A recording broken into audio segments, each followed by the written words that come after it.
மாடியில் பூ பறிக்க வந்தாச்சு. இந்த ரோஜா நிறைய பூ பூத்துருக்குது, ஆனால் பறிக்கிறதுக்கு விருப்பம் இல்லை. அதனால இந்த ரோஜாவை மட்டும் நான் பறிக்காமல் அப்படியே விட்டுக்கிறேன். வேறு செடி தொட்டிலிருந்து பறிக்கிறத நான் காமிக்கிறேன். நெக்ஸ்ட்டு இந்த ரோஜா தான் பறிக்க போகிறோம். இது ஒரு 7 days ரோஸு. இதில் ஒரே ஒரு பூ தான் இருக்குது. இதை முதல்ல பறித்து எடுத்துக்கலாம். அப்புறமா இது ரெட் கலர் ரோஸு. இதுக்கு பேர் என்னதுன்னு எனக்கு தெரியாது, ஆனால் இதோட மனம் மட்டும் நல்ல மனமாக இருக்கும். எல்லாருக்குமே பிடிச்ச மனம்தான்.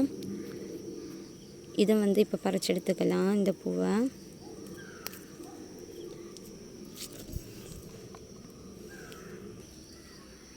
நெக்ஸ்ட்டு ரெட் கலர் பட்டன் ரோஸில் 2 பூ நிற்குது. இதை 2ஐயும் பறித்து எடுத்துக்கலாம். அப்புறம் இந்த சாமந்தி பூ, இது என்ன ரீசன்னே தெரியல.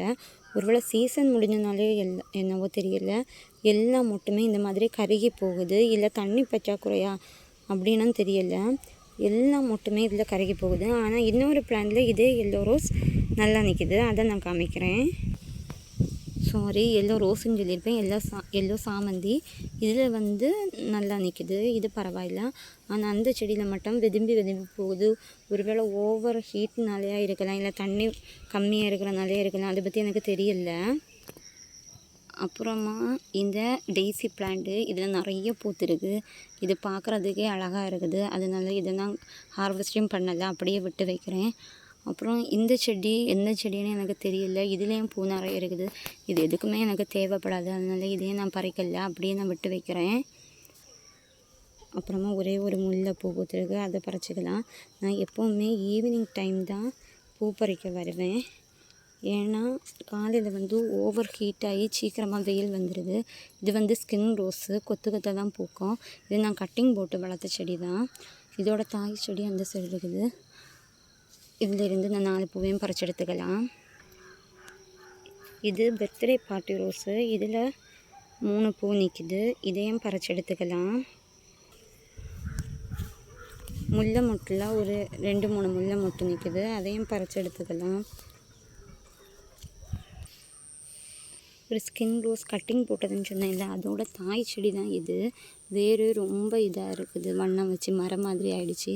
இதோட தாய் செடி தான் இது. இதிலேருந்து தான் நான் கட்டிங்ஸ் போட்டு செடி வளர்த்துக்கிட்டேன். இதில் ஒரு பூ நிற்குது, அதையும் நம்ம பறிச்சு எடுத்துக்கலாம். பூ வளர்க்குற எல்லாருக்குமே எப்பொழுதுமே ஒரு பேடு ஹேபிட் இருக்கும். மேக்ஸிமம் நிறைய பேர்கிட்ட நான் கேட்டு பார்த்துட்டேன்.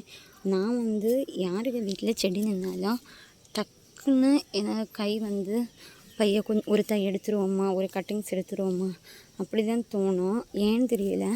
நான் இன்றைக்கும் ஒரு வீட்டுக்கு போயிருந்தேன். அவங்கள்ட்டையும் நான் செடினா யாருக்கு வீட்டில் இருந்தாலும் எனக்கு கொஞ்சம் வேணும்னா நான் யாரையும் காணாமல் கொஞ்சம் கட் பண்ணி எடுத்துருவேன். கட்டிங்ஸ் எல்லாம் நான் ஒடிச்சு கொண்டு போயிடுவேன். அவங்கள்ட்ட கேட்டால் அவங்களும் சொல்கிறாங்க, எனக்கும் அதே ஹேபிட் இருக்குது. செடினா எனக்கு பிடிச்ச செடி யார் வீட்டில் நின்னாலும் நானும் யாருக்கும் தெரியாமல் லைட்டாக ஒடிச்சு எடுத்துகிட்டு வந்துடுவேன். அந்த ஹேபிட் நிறைய பேருக்கு இருக்குதுன்னு நினைக்கிறேன். இந்த செடி வளர்க்குறவங்களுக்கு இருக்கிற பேட் ஹேபிட்டே இது தான். அடுத்தவங்கள்ட்ட கேட்காமலே செடியை திருடிட்டு வந்துடுறாரு. திருடுவது பேடு ஹேபிட் தான், அது நல்லாவே தெரியும்.